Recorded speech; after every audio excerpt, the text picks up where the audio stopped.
Kā ieslēgt un izslēgt stop kredītu KIB platformā?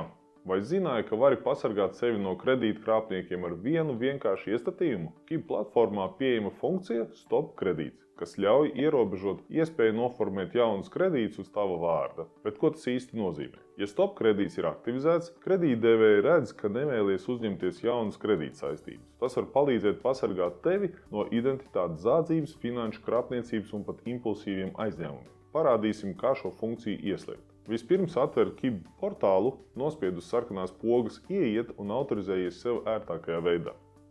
Pēc pieslēgšanās dodies uz sadaļu Mana kredītvēsture, Stop kredīts un atrod funkciju Stop kredīts.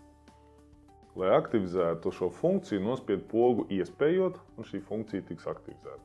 Gatavs! No šī brīža kredītdevēji redzēs tavu izvēli neuzņemties jaunas kredītsaistības. Savukārt, ja vēlāk plāno pieteikties kredītam, stop kredīts var arī tikt izslēgts. Atver to pašu sadaļu KIB platformā, izvēlies pogu atslēgt, tev atvērsies papildus lauks, kur tu vēlreiz apstiprināsi šo darbību ar pogu atslēgt. Svarīgi atcerēties, pēc izslēgšanas funkcija netiks deaktivizēta uzreiz, jo tiek piemērots drošības periods, kas ir 72 stundas garš. Tas nozīmē, ka pazīme stop kredīts kreditētāja pusē pazudīs 72 stundas no brīža, kad tu būsi šo funkciju atslēdzis. Stop kredīts ir vienkāršs, bet efektīvs veids, kā iegūt lielāku kontroli pār savām finansēm un pasargāt sevi no nepatīkamiem pārsteigumiem. Pārbaudi savus iestatījumus KIB portālā un izvēlies sev piemērotāko aizsardzības līmeni.